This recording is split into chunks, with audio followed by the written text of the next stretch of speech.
Salam damai dalam satu Tuhan, karena hanya ada satu Tuhan untuk seluruh umat manusia, yaitu Tuhan yang Maha Esa dan yang Maha Kuasa. Semua umat beragama mengaku bahwa bagi Allah tidak ada yang mustahil atau tidak ada yang tidak mungkin. Jika Allah menghendaki, maka apapun bisa terjadi.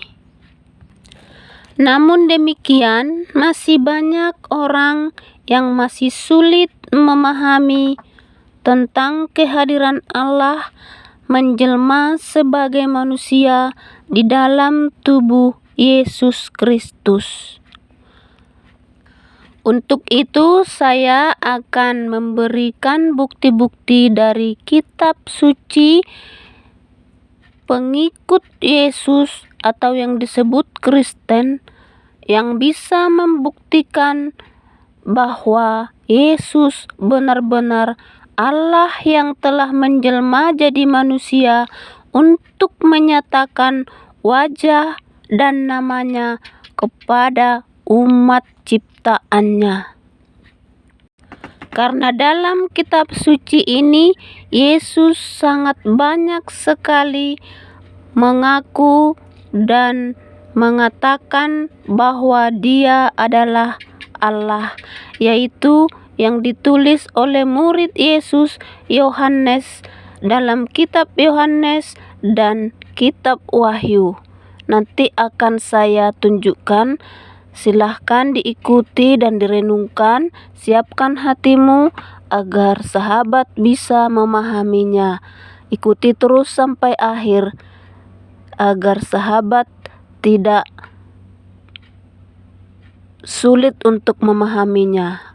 Nanti akan saya jelaskan agar sahabat bisa memahaminya, dan saya akan bubuhkan ayat-ayat kitab sucinya untuk membantu sahabat agar bisa mengulanginya, agar lebih memahami dan mendalaminya. Kita mulai dari kisah kelahirannya yang masih bayi sudah disembah oleh orang-orang Majus dari timur. Bisa kita lihat dalam kitab Lukas dan Matius. Matius 2 ayat 1 sampai 2. Nanti sahabat bisa selidiki selengkapnya. Di sini hanya saya singkat saja untuk menghemat waktu ya sahabat. Allah itu Maha Kuasa dan pikirannya tidak dapat atau sulit dipahami oleh pikiran manusia. Untuk itu kita harus menggunakan hati agar bisa memahaminya.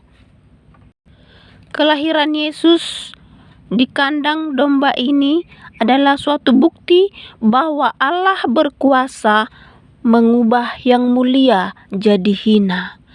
Seorang bayi suci, yaitu jelmaan Allah, bisa dan rela dilahirkan di kandang domba yang hina. Lalu kemudian dari kelahirannya di kandang domba yang hina, dia bisa berubah menjadi mulia, yang sangat dihargai dan sangat dihormati oleh orang-orang yang mengasihinya, oleh orang-orang yang mengenalnya, yang memberikan hatinya untuk Allah.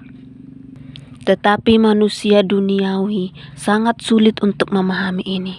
Untuk itu kita perlu untuk membantunya. Bukti yang sangat akurat kita baca dalam kitab Wahyu yang ditulis oleh Yohanes, yaitu Wahyu 1 ayat 8 tambah 17 sampai 18. Di sini Yesus sendiri mengatakan bahwa Dia adalah Allah, yaitu Alfa dan Omega. Itu adalah Allah yang Maha Kuasa. Aku adalah Alfa Omega, firman Tuhan Allah yang Maha Kuasa, yang ada dan yang sudah ada dan yang akan datang, yang Maha Kuasa. Jangan takut, aku adalah yang awal dan yang akhir, dan yang hidup. Aku telah mati, namun lihatlah, aku hidup sampai selama-lamanya. Dan aku memegang segala kunci maut dan kerajaan maut. Ini adalah perkataan Yesus saat dia setelah naik ke surga, lalu menampakkan diri kepada Yohanes melalui tubuh rohnya. Dan nanti saat dia masih di dunia, dia juga sudah pernah mengaku bahwa dia adalah Allah. Nanti kita selidiki ya sahabat. Dalam kitab Yohanes 10 ayat 30, Yesus mengatakan, "Aku dan Bapa adalah satu." Bapa yang dimaksud di sini adalah Allah yang selama ini kita kenal melalui hati, namun kita belum melihat rupanya karena dia belum menjelma jadi manusia. Dan dalam Yohanes 8 ayat 24, Yesus mengatakan pada saat dia masih di dunia, bahwa apabila kita tidak percaya bahwa dia adalah Bapa atau Allah, maka kita akan mati dalam dosa kita. Nama Yesus ini adalah nama dari surga yang diberikan oleh malaikat, disampaikan kepada Maria. Nama Allah, yaitu nama yang disuruh agar diberikan kepada Maria. Jadi bukan dari dunia, itu adalah nama dari surga, nama Allah. Karena Yesus datang dari surga, dibentuk dalam rahim perawan Maria melalui Roh Kudus Allah dan firman atau suara Allah itu sendiri. Bisa kita lihat dalam kitab Yohanes 17 ayat 11. Nama Bapa yaitu nama Allah itu adalah Yesus. Yesus mengatakan di sana, "Namamu yang telah kau berikan kepadaku." Jadi nama Yesus itu adalah nama Allah yang diberikan kepadanya supaya dinyatakan kepada dunia. Yesus mengatakan demikian kepadaku karena dia mengatakannya dalam pandangan manusia adalah sebagai manusia. Jadi agar manusia bisa memahaminya.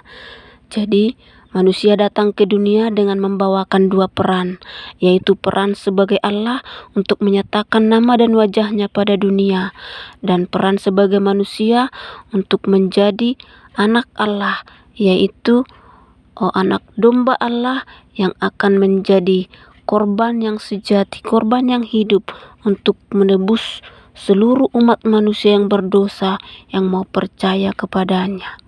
Karena agar bisa menyelamatkan manusia dari dosa, harus orang yang tidak berdosa atau orang yang kudus dan orang yang suci. Dan sebelum Yesus datang ke dunia, itu sudah biasa dilakukan sebagai tradisi nenek moyang kita pada zaman Nabi Musa, tapi digantikan dengan korban-korban hewan seperti domba. Jadi itu belum sempurna, itu hanya sebagai perlambang sampai Yesus datang untuk menggenapinya. Untuk itulah Yesus harus datang untuk menggenapinya, karena kesempurnaan hanya dimiliki oleh Allah itu sendiri. Dan dalam kitab Yesaya, Allah sudah pernah mengatakan, berfirman dalam kitab Yesaya bahwa juru selamat hanya satu-satunya Allah, tidak boleh yang lain. Hanya Allah sendiri yang bisa jadi juru selamat. Untuk itulah dia harus datang ke dunia untuk menjadi juru selamat dan menjelma menjadi manusia dalam tubuh Yesus. Jadi Roh Kudus Allah, suara atau firman Allah, dan Allah itu sendiri adalah satu dalam tubuh Yesus, menjelma sebagai manusia yang sangat sulit dipahami oleh manusia duniawi dan hanya bisa dipahami oleh manusia rohani. Kemudian dalam Yohanes 14 ayat 26, nama Roh Kudus. Jadi nama Roh Kudus itu juga adalah Yesus, karena Yesus mengatakan, "Aku akan meminta kepada Bapa dalam namaku." Maksudnya dalam nama Yesus. Jadi nama mereka hanya satu, karena mereka adalah satu tubuh. Jadi bukan tiga pribadi, hanya satu pribadi untuk menyatakan wujud Allah ke dalam dunia. Banyak sekali orang yang sudah mengaku ikut Yesus atau mengaku agama Kristen, namun mereka belum memahami ini. Mereka memandang, mengira, memikirkan bahwa Allah itu ada tiga pribadi. Ada Roh Kudus sebagai pribadi, ada Firman sebagai pribadi, lalu ada Bapa sebagai pribadi. Tapi tidak demikian ya sahabat. Pribadi Allah hanya ada satu dalam tubuh Yesus Kristus. Karena firman Allah itu adalah suara atau kata-kata atau kalimat Allah itu sendiri. Dan Roh Allah itu sendiri adalah Roh Allah yang maha kuasa, yang bisa berada di mana-mana, bisa berbentuk apa saja sesuai dengan kehendaknya. Itulah yang berdiam di dalam tubuh Yesus, menjadi suatu bentuk pribadi, yaitu Allah yang Maha Esa. Maha Esa di sini artinya satu, hanya satu Allah untuk seluruh dunia. Jadi kita tidak perlu memperdebatkan bahwa Allah agama ini beda, Allah agama ini beda. Itu tidak benar. Yang benar adalah hanya satu Allah untuk seluruh dunia, untuk seluruh agama. Jadi jangan kita saling berdebat, marilah kita saling berdiskusi agar kita bisa mengenal dan memahami siapa Allah yang kita sembah. Dan Dia telah menyatakan dirinya kepada dunia supaya semua ciptaannya bisa mengenalnya, yaitu Yesus Kristus. Dan ini tidak bisa dibantahkan karena dalam kitab Wahyu tadi Allah sudah mengaku bahwa Dia telah mati. Berarti Allah itu telah mati. Itulah yang telah mati kita kenal di dalam tubuh Yesus Kristus. Dia telah disalibkan untuk menggantikan umat berdosa yang seharusnya digantung di kayu salib sebagai hukum maut karena telah terkutuk oleh hukum Taurat. Tetapi oleh karena kasih-Nya, Dia rela menggantikan kita karena kita memang tidak mampu dan tidak berdaya untuk melakukan itu. Jadi buat sahabat yang belum bisa menerima Yesus, buka hatimu, terimalah Sang Juru Selamat itu, supaya sahabat juga ikut selamat. Dan untuk bukti selanjutnya, mari kita buka juga dalam kitab Yohanes 14. Namun sebelumnya kita awali dulu dari Yohanes 1 ayat 14 ya sahabat. Firman telah menjadi manusia. Nah itu dituliskan di dalam Yohanes 1 ayat 14. Yang ditulis oleh Yohanes murid Yesus. Kemudian dalam Kejadian 1 ayat 26 sampai 27, sebelum Yesus datang ke dunia, sudah dituliskan di sana, manusia diciptakan menurut gambar dan rupa Allah. Itu pada waktu Allah menciptakan manusia, Allah mengatakan, marilah kita ciptakan menurut gambar dan rupa kita.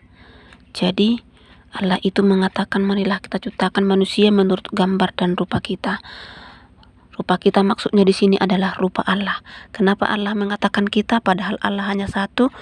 Karena Allah itu ada 3 bagian, yaitu Firman, Roh, dan Bapa. Bapa di sini adalah maksudnya Roh yang tadi yang dikenal semua umat manusia, namun belum pernah dilihat dan belum dikenal namanya. Hanya tahu Allah yang Maha Kuasa, karena Dia belum menampakkan dirinya kepada dunia. Sama seperti kita juga, kita dan suara kita dan roh kita adalah satu tubuh. Jadi itu hanya satu tubuh, bukan 3 tubuh. Hanya satu pribadi, bukan 3 pribadi. Suara kita itu adalah satu dengan kita. Roh kita juga adalah satu dengan kita. Jadi seperti itulah Allah. Karena Allah itu memang adalah, karena kita diciptakan menurut gambar dan rupa Allah. Dalam Roma 10 ayat 12 juga dikatakan bahwa Allah itu hanya satu. Allah yang satu. Kemudian di dalam Kisah Para Rasul 10 ayat 36 dikatakan Yesus adalah Tuhan dari semua orang. Jadi Yesus itu Tuhan dari semua orang, bukan hanya Tuhan orang Kristen, bukan hanya Tuhan pengikut Yesus, tetapi Tuhan itu adalah Tuhan semua orang. Terima atau tidak semua orang, Tuhan Yesus tetap adalah Tuhan. Dan semua orang yang tidak mau mengakui dia Tuhan akan dihukum, akan mati dalam dosa, artinya akan mati kekal. Akan tidak ada yang akan menyelamatkan, karena hanya Allah lah satu-satunya juru selamat. Jadi jika kita tidak mau menerima dia yang telah datang untuk menebus dan menyelamatkan dan menjadi juru selamat dalam tubuh Yesus Kristus, maka kita akan mati dalam dosa kita dan kita akan disesatkan oleh iblis ke dalam api neraka bersama-sama dengan dia, karena tempat iblis adalah neraka untuk selamanya. Kemudian 1 Korintus 8 ayat 6 mengatakan juga hanya ada satu Allah. Kemudian dalam Lukas 1 ayat 37 juga dikatakan sebab bagi Allah tidak ada yang mustahil. Jadi bagi Allah tidak ada yang tidak mungkin. Kalau kita meragukan Allah, berarti kita sudah berdosa. Kita sudah tidak mengimani bahwa bagi Allah itu tidak ada yang mustahil. Kemudian kita akan membahas Yohanes 17 ayat 3 yang sering membuat orang menjadi sulit untuk memahami keallahan Yesus. Di sini dikatakan, inilah hidup yang kekal itu, yaitu bahwa mereka mengenal Engkau satu-satunya Allah yang benar dan mengenal Yesus Kristus yang telah Kau utus. Orang seringkali salah paham dengan kata-kata ini. Mereka mengira bahwa Yesus itu hanya sebagai utusan, padahal tidak. Tadi seperti saya jelaskan, Yesus itu datang ke dunia sebagai manusia dan juga sebagai Allah. Jadi, dia mengatakan ini dalam keadaannya sebagai manusia, sehingga dia bilang sebagai utusan. Dan kita lanjutkan untuk ayat berikutnya, agar kita bisa memahaminya. Yesus mengatakan ini karena dalam keadaannya sebagai manusia. Dalam artinya, jika kita mengenal Yesus itu berarti kita tidak memandang Yesus hanya sebagai manusia saja. Kalau kita hanya mengenal dia sebagai manusia, berarti kita belum mengenal dia. Tetapi jika kita telah mengenal Yesus, pasti kita akan tahu bahwa dia adalah Allah. Karena kenapa? Karena dia dan Allah adalah satu tubuh, satu pribadi. Bukan 3 pribadi seperti yang pemahaman orang banyak selama ini. Dan pada ayat yang ke-10 Yesus mengatakan segala milikku adalah milikmu, segala milikmu adalah milikku. Artinya Yesus itu benar-benar satu dengan Allah. Apapun yang dimiliki Allah dia miliki, apapun yang dia miliki dimiliki oleh Allah. Lalu pada ayat yang ke-16 Yesus mengatakan mereka bukan dari dunia sama seperti aku bukan dari dunia. Kenapa Yesus mengatakan seperti itu? Karena semua orang yang menerima Yesus sebagai juru selamatnya, mereka sudah ditebus dari dosa dan sudah dilahirkan kembali melalui Roh Kudus Allah menjadi kudus. Jadi mereka telah menjadi dari surga, rohnya sudah dari surga. Rohnya bukan lagi roh yang diturunkan dari si Adam yang telah berdosa. Jadi semua yang telah mengikut Yesus dan menerima Yesus sebagai juru selamat sudah menjadi ciptaan yang baru, dilahirkan kembali dari Roh Kudus Allah yang suci, yang tak berdosa itu, agar menjadi tidak berdosa supaya selamat, agar tidak dihukum. Dan pada ayat yang ke-9 untuk menjawab pertanyaan Filipus tentang Bapa, Yesus menjawab, telah sekian lama engkau bersama-sama dengan aku Filipus, namun engkau tidak mengenal aku? Barang siapa telah melihat aku, ia telah melihat Bapa. Yesus mengatakan ini karena memang dia adalah Bapa itu sendiri. Karena tadi saya jelaskan mereka adalah satu tubuh, satu pribadi. Jadi siapa yang melihat Yesus telah melihat Bapa. Bapa di sini adalah Allah sumber dari segalanya. Arti Bapa itu adalah sumber dari semua yang ada. Roh Allah yang maha kuasa, yang maha besar, yang bisa ada di mana-mana sesuai dengan kehendaknya dan bisa berubah jadi apapun sesuai dengan kehendaknya. Lalu pada ayat ke-10 Yesus mengatakan, "Tidak percayakah engkau bahwa aku di dalam Bapa dan Bapa di dalam aku?" Yesus mengatakan demikian karena memang mereka adalah satu. Bapa di dalam Yesus, Yesus di dalam Bapa. Yesus yang dimaksud sini, Yesus yang kita lihat sebagai manusia. Tetapi Yesus yang adalah Allah, yang Maha Kuasa itu adalah juga berdiam di dalam tubuh Yesus. Karena itu adalah tubuh Allah yang telah menjelma jadi manusia. Jadi mereka benar-benar satu tubuh, satu pribadi, bukan 3 pribadi. Lalu pada ayat yang ke-6 ini sangat penting buat sahabat kita yang masih mencari-cari petunjuk jalan yang lurus untuk menuju surga. Inilah jawabannya. Pada ayat yang ke-6 Yesus berkata, "Akulah jalan dan kebenaran dan hidup. Tidak ada seorang pun yang datang kepada Bapa kalau tidak melalui aku." Jadi tidak ada seorang pun yang datang kepada Allah kalau tidak melalui Yesus. Hanya melalui Yesuslah ada jalan untuk datang kepada Allah. Karena hanya ada satu Allah tadi untuk seluruh dunia. Jadi bukan berbeda-beda. Allah agama ini berbeda, Allah agama ini berbeda. Bukan seperti itu. Tetapi hanya Yesuslah Allah seluruh manusia. Jadi sudah cukup jelas ya sahabat. Sahabat sudah bisa memahami bahwa Yesus itu memang benar-benar datang ke dunia dari surga, bukan dari dunia. Tetapi dia datang dari surga, yaitu suara dan roh Allah itu sendiri dibentuk dalam rahim perawan Maria. Itulah sebabnya dia menjadi orang yang kudus dan suci, tak berdosa, tidak membawa dosa warisan dari Adam dan Hawa. Dan dari semenjak dia dari awal sudah ada di surga sebagai Allah, kemudian menjelma jadi manusia ke dunia juga sebagai Allah. Buktinya bahwa semenjak dia lahir masih bayi, sudah disembah sama orang Majus dari timur. Karena yang disembah itu hanya Allah. Tidak ada yang disembah selain Allah. Itulah suatu bukti bahwa Yesus adalah Allah. Dan setelah dia dewasa, dia mengakui sendiri bahwa dia adalah Allah dengan mengatakan dia dengan Bapa satu. Karena Bapa yang dimaksud di situ adalah Allah yang dikenal oleh semua orang melalui hati, merasakan melalui hati, tapi belum melihat wajah dan namanya. Itulah sebabnya dia datang menyatakan wajah dan namanya ke dunia agar umat ciptaannya bisa mengenal wajah dan namanya.